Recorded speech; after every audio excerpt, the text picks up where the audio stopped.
Hey Rising Star 2 fans, once again it's Todd from Gilla Games. I'm just going to do a quick update on the Happy New Year video that I did the other day to show you some actual gameplay footage of what I'm talking about for the new big update. There's a lot to show, so I'm going to try to go over it quickly, and this isn't even complete. So I'm going to start a new game. Okay, and I'm just going to call it Test, because I always start a new game called Test when I'm testing things. And the first new thing you're going to see here is the songwriting skill is now broken down into writing music and writing lyrics. So I'm just going to pick playing and overwrite my old test game. The next thing here is the attitude system. The attitude system currently, and I'm still balancing this, you have to choose 10 attitude pairs, which results in 20 attitudes plus a couple of special ones for songwriting that are automatically in the game all the time. But each attitude pair is basically the opposites of each other. And right now there's 14 pairs defined, but we only need 10. So I'm just gonna pick, see here, 10. And if you don't want one, you can always click over there to take it back out. Now these are going to be the attitudes that are used for the rest of this save game. And if you want to change, if you want to use different attitudes, and you have to start a new save game and choose different ones. And there will be a user-generated content attitude creator, so you'll be able to create whatever attitudes you want to. Now the next thing you'll notice here is when you're in the map here, it starts completely zoomed back because now there's zooming. I'm using the mouse wheel here, pointing at an area and zooming in and out. Or you can double click, kind of like Google Maps, double click an area and it zooms in on that. So that's a cool new feature. You'll see some of these cities have airplanes here, some of these major cities, and when you zoom back far enough, well, in this view, it takes up the whole screen, so you always see the names of all the cities. But in other views, if you zoom back far enough, the small city names will disappear and you'll only see the big ones with the airplanes. Chicago, New York, Atlanta, and you know, several. And basically what these are the cities that you have to use to travel to another region like Europe. You can't just get there from Colorado Springs, for example. You have to go to one of the cities with the airplane to travel over there. Speaking of that, you can also navigate by clicking this Earth, this rotating Earth button, and you'll see here's the Earth view, and that's where we are right now. We're gonna swing around over here to Europe, and look at the density of cities on this map. And I'm not even done yet. I still got to finish Russia and the Scandinavian countries up here.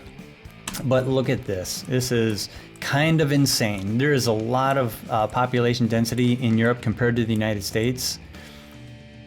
And you can see here's some of the major cities with the international airline connections. Now the yellow lines here represent ferry lines, because another interesting thing about Europe that the United States doesn't really have, at least on a major scale like this, are a lot of islands that actually have, you know, somewhat major cities on them.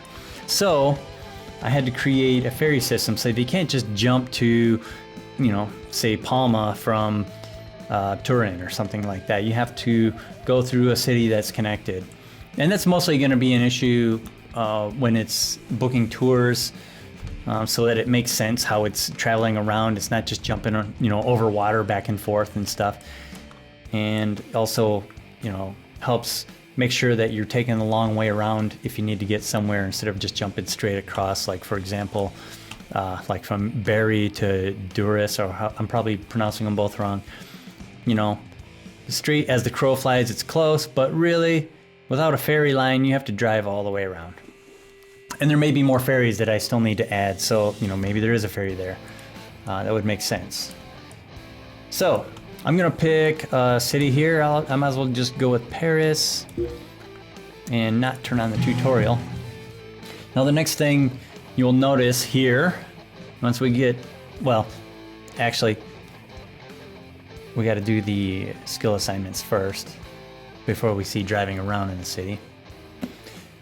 Waiting for this. Okay, So let me go ahead and put some skills down. Now you'll see here a new section here called attitudes, and each musician starts out with 3 randomly chosen attitudes from that list, and you'll never have 2 attitudes that are opposite of each other. So it's always one attitude from a pair, an attitude pair. And if you point at it, the tooltip tells you what it's opposite of. That's the other attitude in the pair. Now if you see these little refresh icons down here, it says you can adjust one of the attitudes right now. You can adjust one attitude every certain amount of days. So this is how you can change your attitude over time. So I'm going to change wealth to high energy. So I'm into high energy songs, sex, and sports cars. Okay, let's go drive around, and you'll see here the buildings have a European look to them. It's a whole new set of models, and I'm gonna go in here so I can recruit somebody. Let me see if there's anything good here to buy. I want some good songwriting here. Writing music. Now writing lyrics is not a bonus in the equipment, because equipment doesn't really help you write lyrics. So I'll grab that and recruit some musicians. Sure, I'll grab that one. That one doesn't want to join. Okay, I'll grab that one, and I'll grab that one, and that'll be it for now. Now let's go to the band info screen. The band info screen, it used to be personality compatibility, and the personality system was a thing that automatically happened behind the scenes and gradually evolved over time, so that these compatibilities changed over time, and you had no control over that until I put in the option to turn off the gradual change, because a lot of people didn't like it. Well, now that whole thing is being replaced with the attitude compatibility. Now, yellow is in the middle, so that means that they don't really have any attitudes that are the same, or attitudes that are the opposite, or maybe they have one that's the same and one that's the opposite and they cancel each other out. But orange means it's starting to get toward red. It means they have something that is conflicting. So if you point at, you can see the attitudes for one of these. I'm high energy, sex and sports cars. This guy is climate change, hometown pride, and flat earth. So his climate change goes against my sports cars. Those are opposite, because that, sports cars supposedly, are bad for the environment, causing climate change and so on. You can define them however you want. So she has wealth, breakup, and Satanism, and he has Christianity, drug addiction, and happiness. So obviously Christianity and Satanism are at odds with each other, so that's causing a little bit of a problem here with compatibility. Now let's change some real quick. Let me go and, I already changed hers. So let's go, let's change this to sex, and change Satanism to, let's say, climate change, and see what it looks like now. So now these lines are, well, that one's greener, slightly greener, because we have a little bit more in common now. Sex. And these are still in the middle, and this is a little bit more at odds now, because now she has climate change and I still have sports cars. So that's how this works. And also now you can, instead of clicking over here, you can click one of these guys and it'll bring up their screen, which is a little bit more convenient. Okay. The lyric skill, let's see here. Let's go to songwriting now. Let's go home. Now the apartments and homes and everything look exactly the same in the United States as Europe, at least for now. Write a song. Now a new thing, a couple of new things in the song ideas. The lyrics show one of the whoever the writer is, it randomly chooses one of the 3 attitudes of that writer and assigns it to the lyrical idea. So Rhonda came up with an idea, and it's about breakup. Test wrote an idea that's a high energy idea.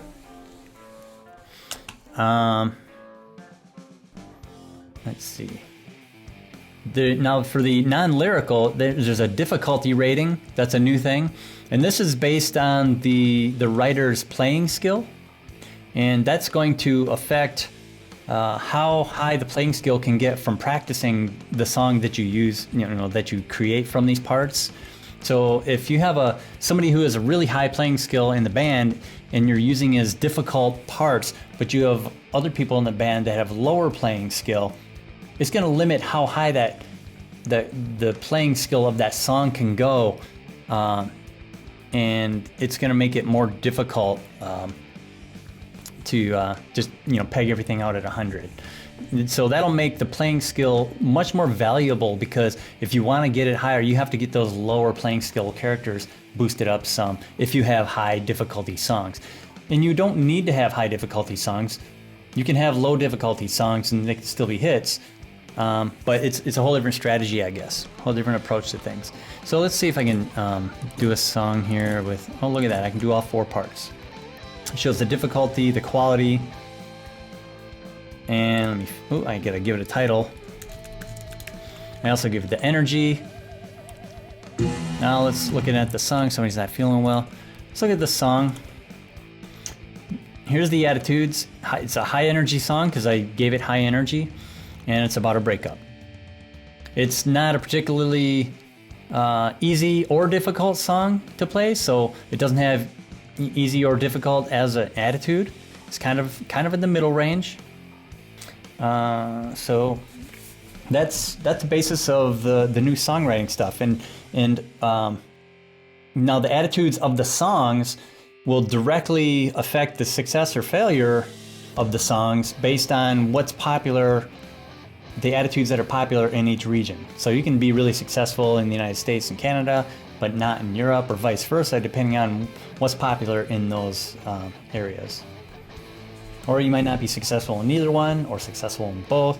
And the attitudes change in those areas over time, and you don't know what they're going to be. It's always a moving target, like in real life. When bands write and record songs, by the time they get out into the public to hear them, the whole attitude of the public may have changed compared to what they were feeling when they wrote it. So it flops. Or they could just get really lucky and the attitude lines up perfectly with what the public is thinking at that time, and then it's a great hit song. Think grunge and Nirvana. That was a alignment of those two things. Let's see. The album charts now have a drop down to select which region you want to look at. Of course, it defaults to the one that you're currently in, and all the bands in the chart are from that region.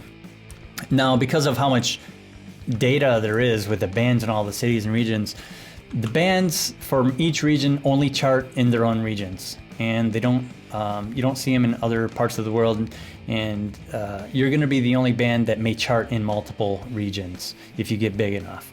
So that's the kind of a drawback right now to the amount of data that there is. Now I'm gonna load an old game.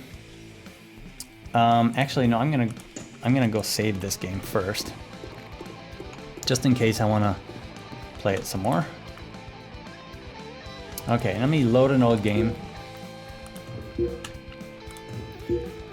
And this is just one I created kind of as a test thing. There's only one musician in it so far, but she did level up some. Now the thing I want to show you here, see, I'm level 7 and I have some skill points assigned, but nothing in writing lyrics because it starts at 1 by default. Now what if I want to play the same game, but I want to use some of that writing lyrics skill? So each character can have 1 chance to reassign their skill points. And you just click this and it explains what's going on here and how it works. And you also have this opportunity to change your aptitude to the new writing lyrics aptitude. So I'll go ahead and do that. and click yes. Now, it refunded all of my points and put them back up here, and I can reassign them whoever I want.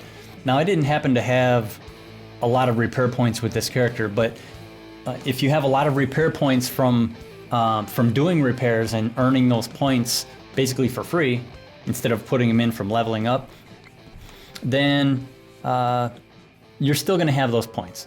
Because of that reason, it was impossible for the game to know how many of the points you earned and how many you stuck in there from from leveling up. So repair skill points won't be refunded. They'll stay the same, and you can reassign everything else. So go ahead and put some stuff in here, and I think you get the idea. You do that once. When you go back in, you'll see you don't have the button anymore to do it. So that pretty much covers all of my notes here. There's a lot of stuff here. Obviously, the game, all the things that I showed you are basically the visual surface stuff. It's like assigning the skills and the attitudes and all that stuff, and going to different cities and seeing the different cities, how they look and all that. But really what still needs to get done, a lot of work has to go into how all that ties in together behind the scenes and balances, and make sure that performance is still good and I'm not bogging down the system with all this new data from all these cities and all these bands. So that's what I need to still work on, and hopefully when it's ready, which will be soon, people will be able to start play testing it and give me feedback on how, if it's like crashing their system because it's too much texture memory or too much data or whatever, and try to see what we can do about that. Hopefully it's fine. Hopefully I am underestimating people's computers' power these days. I don't know. I'm working on a Mac. My Windows machine that I test on is a laptop, and I intentionally got sort of a low-end laptop, and it seems to run fine on there so far, so got my fingers crossed. Finally, one more thing that I want to talk about, kind of by, not really super popular request, but by request by a few people. A few people have asked me if I have a Patreon, and I've always said no, because I didn't have a Patreon. I never used it before. I've heard about it, and I know a lot of YouTube personalities use it to support their channels and stuff like that. So by the suggestion of a couple of people, especially Kevin, he kind of urged me into starting one. So I created one. I set up a few tiers, and this is by no means required by anybody to sign up for it. But if you like the game, you love it, and you want to see a lot more development of it in the future and a lot more content, just keep on going, then it definitely helps, because all of this content that I'm generating is just put out there as free updates. So I'm not selling expansion packs and so on, and I said that from the beginning, that I wasn't going to be doing that, and I didn't plan on doing a Patreon either. But if people are willing to help with it, then sure.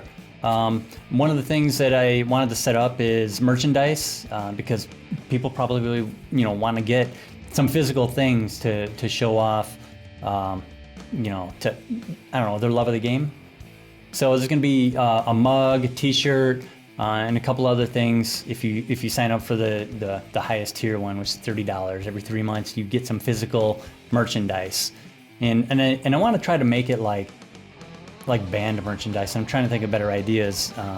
I just set it up pretty quick, so I didn't have a lot of time to design super cool stuff yet, but I plan on doing that in the future. Anyway, I'm rambling now. Thanks for watching.